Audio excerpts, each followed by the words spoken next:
Would you believe me if I said that we've only played a month, or better yet, 2 months of football, or if Arsenal was undefeated still? After 7 games, Arsenal and Spurs are the only two teams undefeated in the Premier League. There's only 30 odd games left. We sit third. Not that I look at the league table with 17 points. Since the start of last season, we've kept the most clean sheets away from home, and we've got 1 point less from the equivalent fixtures. Kai Havertz has scored his first goal. Emil Smith-Rowe is starting to get minutes. Jesus sat a Man United player down on their arse.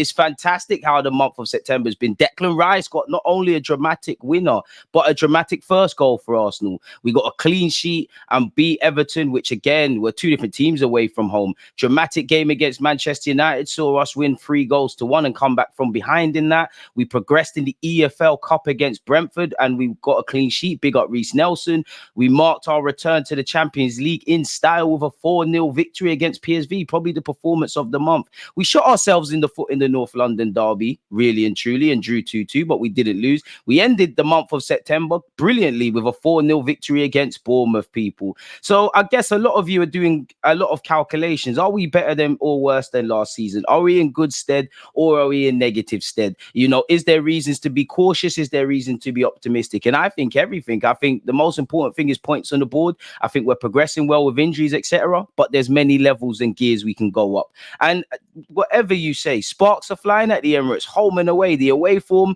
brilliant in my opinion, which has generally been the case off the back of last season. We've been picking up results and we won't go undefeated, but we haven't lost, people. And, again, it shows you that you can't just read too much into statistics, but the eye test must also be used, because there's a certain club in North London like us being billed as the next big thing and this, that, and the other by all the media, blogs, platforms, YouTubers, and whatever have you, the media darlings. But they're on the same points as certain people. Again, it could be worse. We could be like Eric 10 excuses, crying like a baby, not picking up 3 points, bare injuries or inability to cope with injuries, and ultimately just going from bad to worse. Equally, people, I'm not a fan of the controversy in the Premier League, but the Premier League's been a movie, VAR controversies, etc., and we've been able to sit back, really.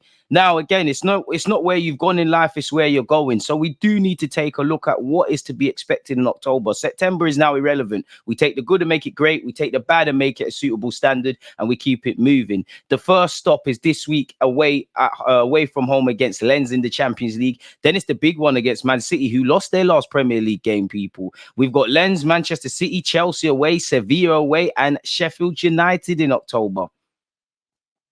Whatever you have to say about Mikel Arteta or Arsenal, people, again, conclusions cannot be drawn. There's been 2 months of Premier League football, and there's been many conclusions drawn on individual players, on collective players, on Arsenal, on Spurs, on Man United, on Chelsea, on who's getting relegated or not. This is the beautiful thing about football. A week is a long time in football. A day is a long time in football in this current landscape, people. Let alone 2 game months. We've got over 30 odd Premier League games left where there'll be many conclusions drawn. There'll be many different errors and mistakes and different protagonists. Again, there is a lot that Arsenal need to improve. There's a lot of good things we're doing. There is a lot to improve. But one thing you can't deny, whether you believe in Mikel Arteta or not, whether you believe that Mikel Arteta is the guy or not, whether you believe in Arsenal's title credentials or not, undoubtedly it's been a movie since the man walked into the club, since the ingredients we put into place last season and how we're developing it this season. We don't know what this season has in store for us.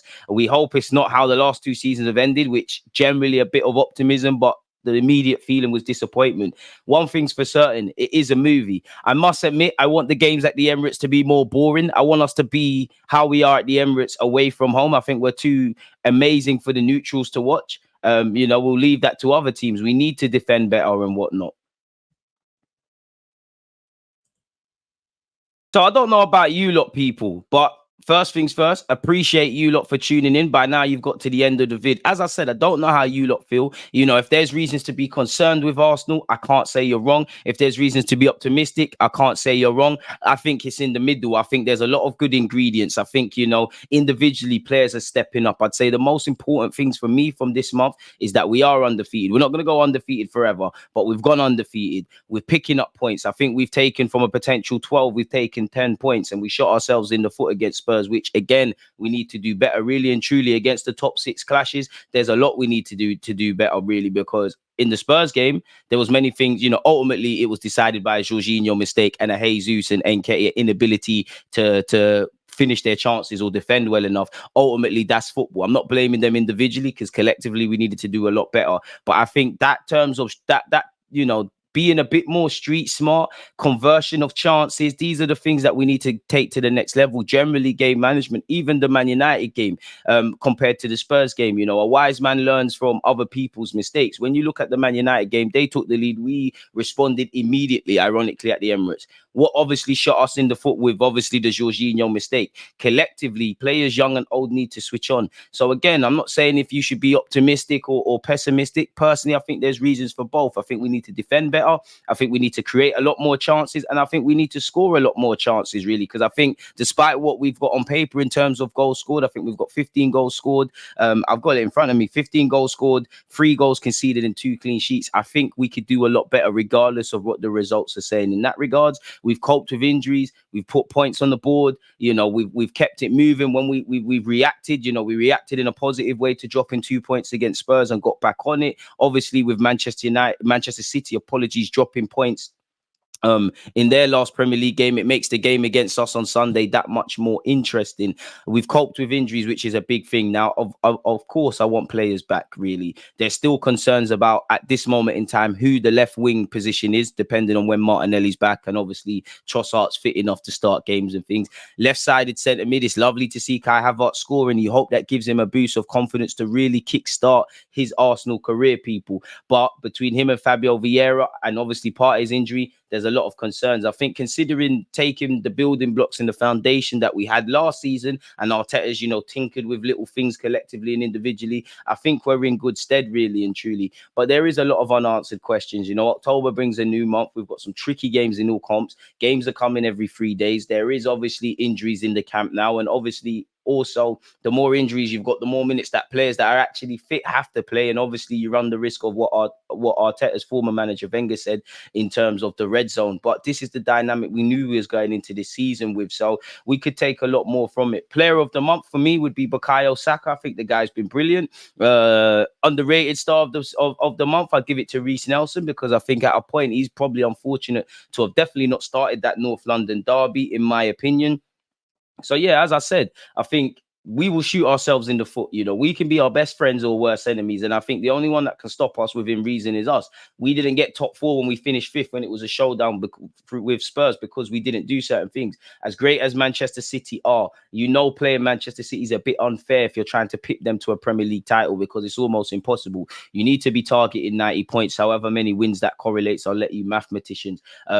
But we will shoot ourselves in the foot. You go back to the Spurs game, the lack of game management made us drop 2 points. That's the same being said against Fulham. That's 2 points dropped at the Emirates. Well, 4 points dropped at the Emirates, 2 points a game. And we need to chase that back. I would love to beat Manchester City. We've been getting, slapped up every up and down the country, really and truly. The only place they can't beat us is Wembley. It'd be, even if we beat City, I don't think that means we win the league, but it would be good for me, because again, you have 2 options. If you're trying to fight a rival for a Premier League title, you need to take points off them. Of the 6 points available from playing them twice, you at least, ideally 3 to 4 points. If you can't do that, you have to near enough be perfect in every other game other than the 2 you play, in this case, Manchester City, which I can't guarantee that. So again, it'll be a big vote of confidence if we're able to get over that mental block and equipped ourselves against treble winners and everything Manchester City under Pep Guardiola has been doing. So yeah, the concerns, I would say, we need to create and convert more chances, especially for our strikers. I think we need to take, I don't know what it is, but I don't know what it is. I don't know if it's we're a bit more focused and respectful because we're going to an opponent's ground. We're a bit more switched on at the Emirates. It's a great atmosphere on the front foot, and we're a bit more open. Maybe it's a mixture of many things that I've said, and you lot have probably shouted at your screen, smash the like button. But I think we need to convert chances better. We need to be a bit more street smart. We need to take this Arsenal away form, again, in all our away games, we've been brilliant so far. Take whatever that is and incorporate it, and also the good things to the Emirates, because one thing I'll give in our Emirates performance is there is a degree of fight and will and never giving up to the end. So if we could take them both and do our thing, injuries are probably the worst thing. Especially where all the games, every competition apart from the FA Cup now is in play. I believe in the League Cup, we've got at least another fixture or 2 before the end of the year. Premier League games are coming thick and fast. Champions League are coming thick and fast. We started well against PSV. It means nothing if you go and mess up against Sevilla and Lens and anyone else we're playing, really. So, yeah, I do like Arteta's utilising his squad. I do think Raya's done well in goal. Obviously, everyone could have done better against Spurs. One thing I like about Raya is almost like a centre-back when we're playing out from the back. And I think I always wonder, does Mikel Arteta trust him a lot more than Ramsdale in terms of consistently being demanded to offer an angle for his defenders or just help us progress from play out from the back, really and truly. So, yeah, man, you know, September's been good. Let's hope October is even more brilliant for us. You lot smash the like button, like, comment, subscribe. Let me know your thoughts on the month. Let me know your player of the month and also your underperformer of the month. I would have to say Kai Havertz, even though he's ended the month strongly with scoring. It's lovely to see Smith Rowe get some minutes as well. Saka, undoubtedly for me, is the player of the month. But yeah, man, it's nice to deal with August, deal with September. Let's hope October, which is a scary month, Halloween settings, isn't scary for us, really. Let's hope we scare some other players, other teams and players and whatnot. So yeah, smash the like button, like, comment, subscribe. Let me know your thoughts. People, Deluded, as usual, it's always a pleasure. Check out the rest of the videos because I'm sure there's a bunch of videos you ain't seen. God bless you all. New month, new blessing. Hope this month brings you brilliant health, brilliant, you know, news in terms of your own personal and private goals, hopes and aspirations, and I extend that to your loved ones. As usual, thank you very much, whether you're a football fan or Arsenal fan, for rocking with my content. One love. There's always just that active and defending. I've been given like